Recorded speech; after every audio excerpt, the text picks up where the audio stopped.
Sa mundong ito, madami kang makikilala, ngunit hindi lahat ng iyong makikilala ay iyong mapagkakatiwalaan. Naranasan mo na ba ang ganoong pakiramdam kapag nakikita mo ang iyong mga kaibigan na magkakasama, na nagsasaya at napagtanto mong hindi ka imbitado? Mahirap talaga, lalo na kapag naiisip mo na malapit ka sa kanila. Mahalagang tandaan na ang pakiramdam na iniwan ay hindi nangangahulog kang hindi ka isang mabuting tao o hindi ka karapat-dapat makipagkaibigan. Minsan ang mga tao ay gumagawa ng plano nang hindi isinasaalang-alang ang lahat, at ito ay hindi kinakailangang refleksyon ng kung ano ang nararamdaman nila tungkol sa iyo.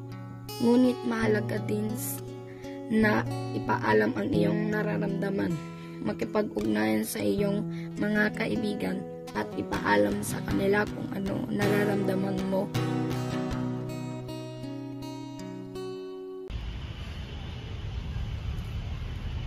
Okay ka lang ba? Hindi, kasi feeling ko nalileft out na ako sa mga kaibigan ko. Bakit? Anong nangyari? Gusto mo ba ako maging kaibigan? Oo, kasi nalileft out naman ako sa mga kaibigan. Tara, samahan mo ako. Sige. Tara, shot. Sige. May ibibigay ako sa'yo. Ano to? Droga. Huwag ka mauna.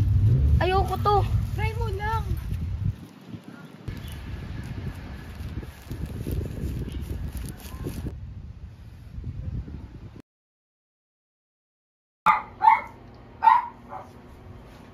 Tara, bisitahin natin si Mika. Tara, bisitahin natin.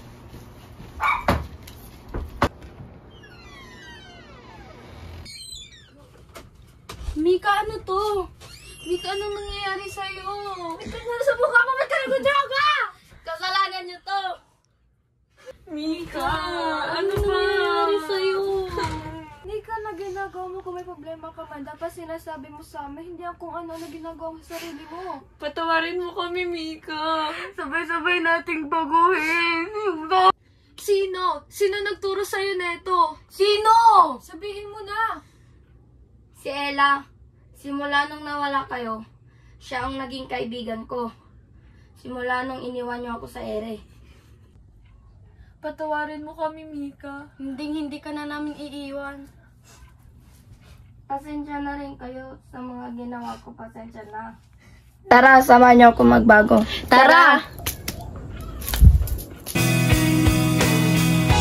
Your skin, oh yeah, your skin bones turn into something beautiful. And you know I love you so. You know I love you so.